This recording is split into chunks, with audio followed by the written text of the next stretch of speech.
मित्रों, श्री सत्यसाई लक्ष्मी मोहन विद्यालय से कामिक प्रज्ञा एस आप सबका हार्दिक स्वागत करती हूँ।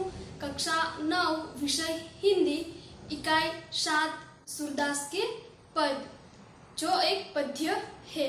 साहित्य प्रकार है पद और कवि है सूरदास।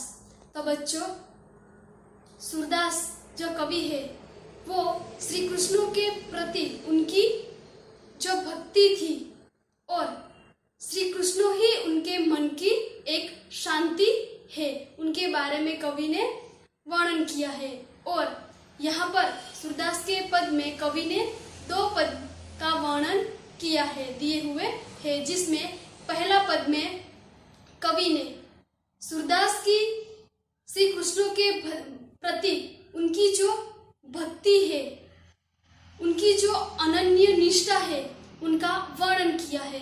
और दूसरे पद में सूरदास जी ने घुटनों के बल पर चलते हुए बाल कृष्णों का अनुपम छवि का वर्णन बहुत अच्छी तरह से किया है।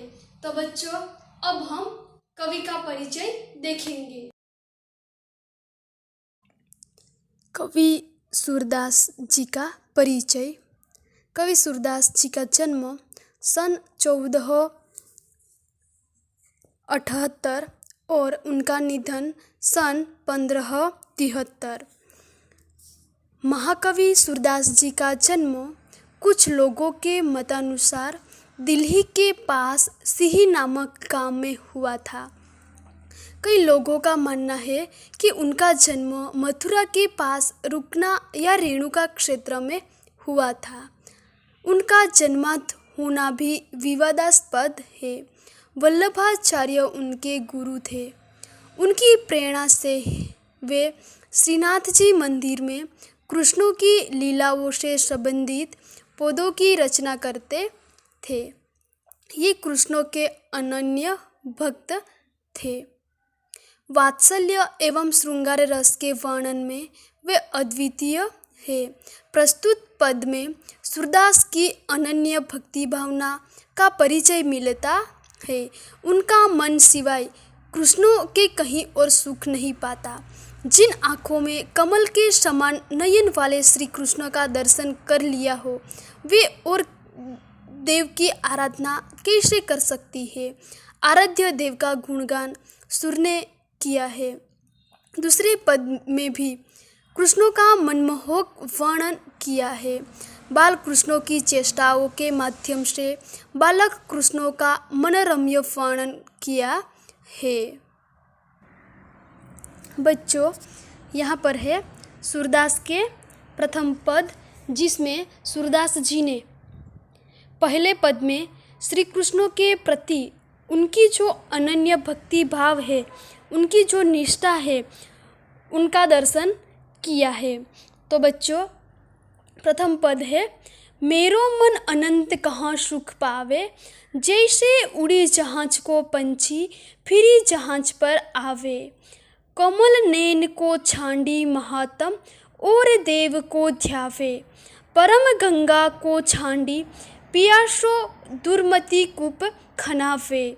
जिही मधुकर अंबुज रस चाख्यो, क्यों करिल फल भावे। सूरदास प्रभु कामधेनु तजी, शेरी कौन दुहावे। तो बच्चों, यहाँ पर शब्दार्थ है अनंत का मतलब है अन्यत्र। पंछी यानी कि विहोग पक्षी। कमल नैन का मतलब है कमल के समान नेत्र वाले श्री कृष्ण। छांडी यानी कि छोड़कर। परम यानी कि श्रेष्ठ। पियासो यानी कि प्यासा। दुर्मति का मतलब है मूर्ख। कूप यानी कि कुआं। मधुकर का मतलब है भमरा। अंबुज यानी कि कमल। करिल यानी कि एक कंटीला पौधा, कंटीली झाड़ी। कामधेनु का मतलब है देवलोक की गाय जो सब कुछ इच्छा पूरी करती है। छेरी यानी कि बकरी। तो बच्चों, इस प्रथम पंक्ति में सूरदास जी ने श्री कृष्ण के प्रति उनकी जो भक्ति भाव है उनका वर्णन कवि ने किया है। और सूरदास जी कहते हैं कि मेरो मन अनंत कहाँ सुख पावे। सूरदास जी कहते हैं कि हे भगवान श्री कृष्ण, मेरा मन, मेरा अंतर आत्मा श्री कृष्ण की भक्ति के सिवाय और किसी से भी सुख प्राप्त नहीं कर सकता है। जैसे उड़ी जहाज को पंछी फिरी जहाज पर आवे। जैसे कि जहाज का पंछी है वो जहाज से उड़कर पुनः यानी कि फिर से जहाज पर ही आता है, उसी प्रकार मेरा जो मन है यानी कि सूरदास का मन है वो अन्य देवताओं के यहाँ से भटक कर फिर श्री कृष्ण के चरणों में ही लौटकर आता है। कि जिस तरह सूरदास जी कहता है कि जिस तरह मैं अन्य देवी देवताओं के पास जाऊंगा लेकिन फिर भी मैं श्री कृष्ण की शरण में ही आना पसंद करूंगा। श्री कृष्ण की महिमा भूलकर मैं और किसी देवता का ध्यान नहीं कर सकता हूँ। तो इसलिए यहाँ पर कहा गया है कि जैसे उड़ी जहाज को पंछी फिर जहाज पर आवे, यानी कि जिस प्रकार जहाज का पंछी जहाज से उड़कर फिर से जहाज पर ही आता है, उसी प्रकार मेरा मन भी अन्य देवताओं के यहाँ से भटक कर फिर श्री कृष्ण के चरणों में ही लौटकर आता है। कमल नैन को छांडी महात्म और देव को ध्यावे। तो इस पंक्ति में कहा गया है कि कोमल नैन यानी कि कोमल के समान नेत्र वाले श्री कृष्ण। तो यहाँ पर कहा गया है कि सूरदास जी कहते हैं कि कोमल के समान नेत्र वाले श्री कृष्ण की महिमा छोड़कर वह यानी कि सूरदास अन्य किसी देवता का ध्यान कैसे कर सकता है। परम गंगा को छांडी पियासो दुर्मति कूप खनाफे। यहाँ पर कहा गया है कि यदि कोई प्यासा जो व्यक्ति है वो पवित्र गंगा जल को छोड़कर अपनी प्यास बुझाने के लिए कुआं खुदवाए तो उस व्यक्ति को मूर्ख ही कहा जा सकता है। क्योंकि यहाँ पर सूरदास जी कहने जा रहा है कि मेरे पास तो श्री कृष्ण की जैसी गंगा नदी जैसी आपकी भक्ति बहुत ही पवित्र और प्यारी है। तो यहाँ पर श्री कृष्ण कहता है कि श्री कृष्ण के जैसी गंगा का जल मिलने के बाद मुझे कुएं का जल पीने की कोई इच्छा नहीं है। जिही मधुकर अंबुज रस चाख्यो क्यों करिल फल भावे। तो यहाँ पर कहा गया है कि जिस भमरे ने मधुकर यानी कि भमरा, तो जिस भमरे ने कोमल के रस का स्वाद चख लिया हो उसे करील का फल कैसे अच्छा लगेगा। सूरदास जी कहते हैं कि मेरे प्रभु तो सूरदास जी इस पंक्ति में कहने जा रहा है कि मेरे मन, तो सूरदास जी का मन मधुकर श्री कृष्ण की भक्ति का एक अंबुज रस चखने के बाद अन्य किसी रस की इच्छा नहीं रखता। सूरदास प्रभु कामधेनु तजी छेरी कौन दुहावे। तो यहाँ पर इस पंक्ति में कहा गया है कि सूरदास जी कहते हैं कि मेरे प्रभु तो कामधेनु के समान है, उन्हें छोड़कर बकरी का दूध दोहने क्यों जाऊं। तो यहाँ पर श्री कृष्ण के प्रति सूरदास जी की जो अनन्य भक्ति भावना है, उन भक्ति भावना का वर्णन कवि ने बहुत अच्छी तरह से, कवि ने अनेक उदाहरण लेकर हमें समझाया है कि जिस प्रकार कवि कहता है कि श्री कृष्ण जो है वो सूरदास जी का एक जहाज रूपी एक पंछी है और उन्हें छोड़कर वो कहीं नहीं जा सकता। उसके बाद श्री कृष्ण कहता है कि सूरदास जी कहता है कि श्री कृष्ण की महिमा भूलकर मैं और किसी देवता का ध्यान नहीं कर सकता, और श्री कृष्ण जैसी गंगा जल मिलने के बाद मुझे कुएं का जल पीने की चाह भी नहीं है, और मेरा मन मधुकर श्री कृष्ण की भक्ति का अम्बुज रस चखने के बाद अन्य किसी रस की इच्छा भी नहीं रख सकता। मेरे प्रभु तो एक कामधेनु के समान है और उनको छोड़कर मैं बकरी का दूध दूहने भी क्यों जाऊँ। तो इस प्रकार सूरदास जी ने इस प्रथम पद में अनेक उदाहरणों द्वारा उनकी जो भक्ति भावना है, श्री कृष्ण के प्रति उनकी जो भक्ति भावना है, उन भक्ति भावना को कवि ने यहाँ पर प्रकट किया है। बच्चों, दूसरा पद है जिसमें कवि सूरदास ने घुटनों के बल पर चलते हुए बाल कृष्ण की अनुपम छवि का वर्णन बहुत अच्छी तरह से किया है। तो बच्चों, अब हम दूसरे पद को देखेंगे।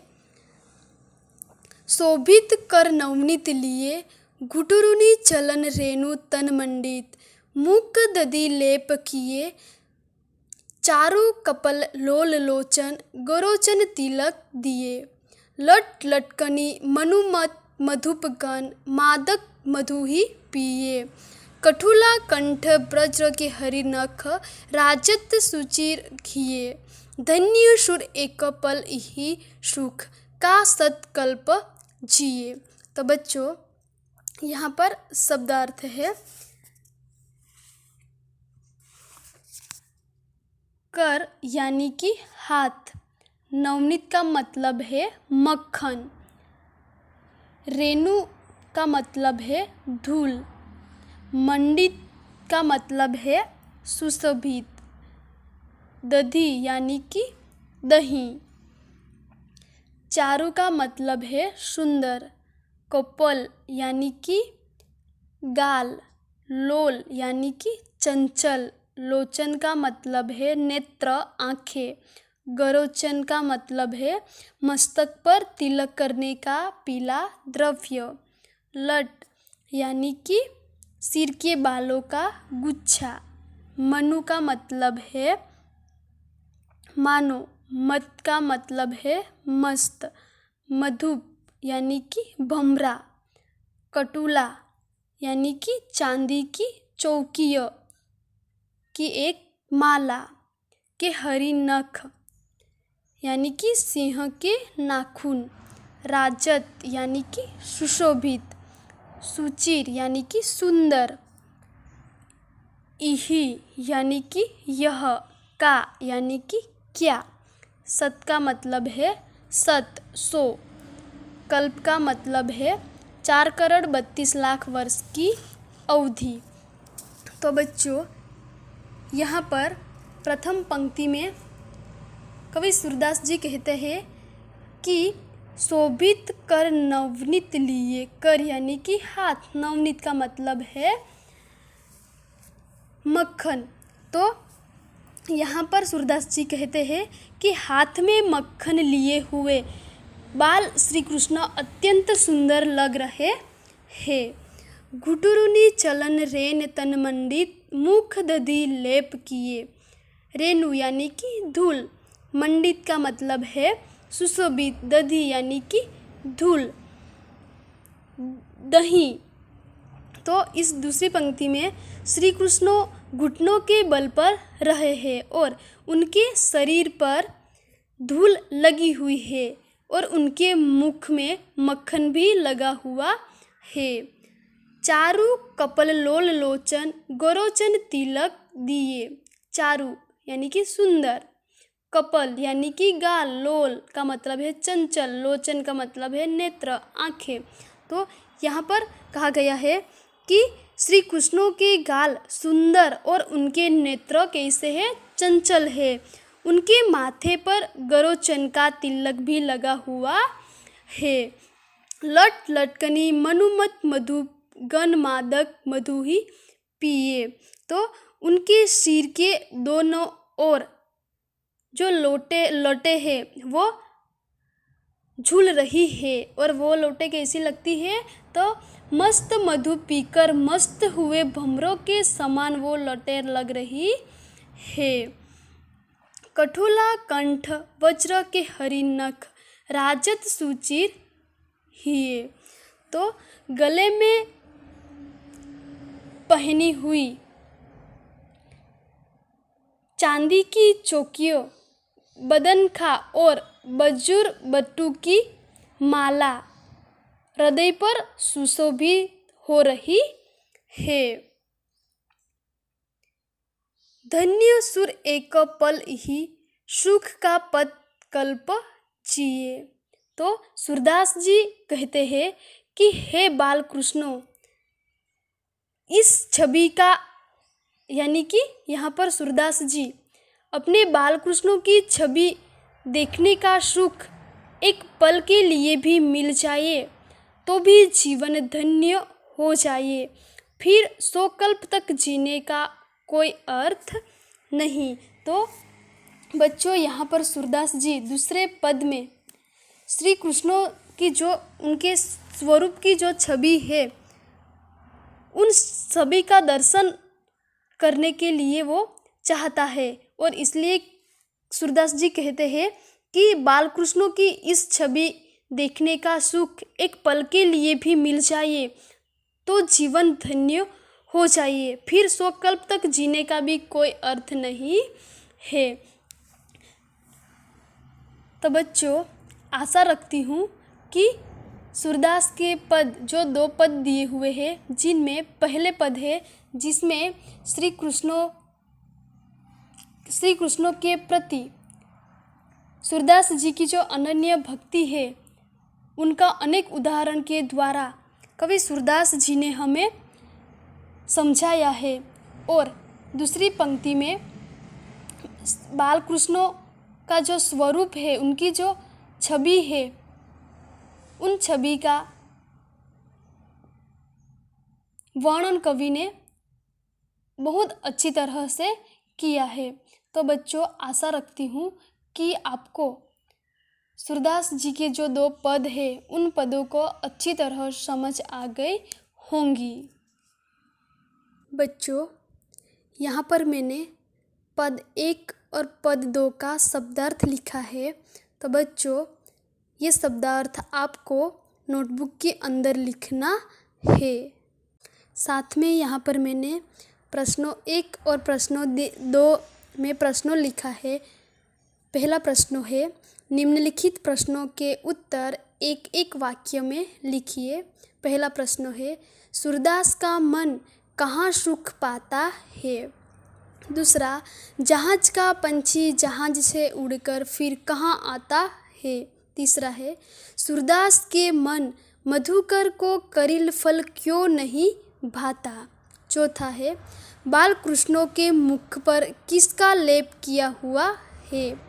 पांचवा है, सूर धन्य क्यों हुए। प्रश्न 2 है, निम्नलिखित प्रश्नों के उत्तर विस्तार से लिखिए। पहला प्रश्न है, सूरदास जी ने किन उदाहरणों द्वारा अपनी अनन्य भक्ति भावना प्रकट की है।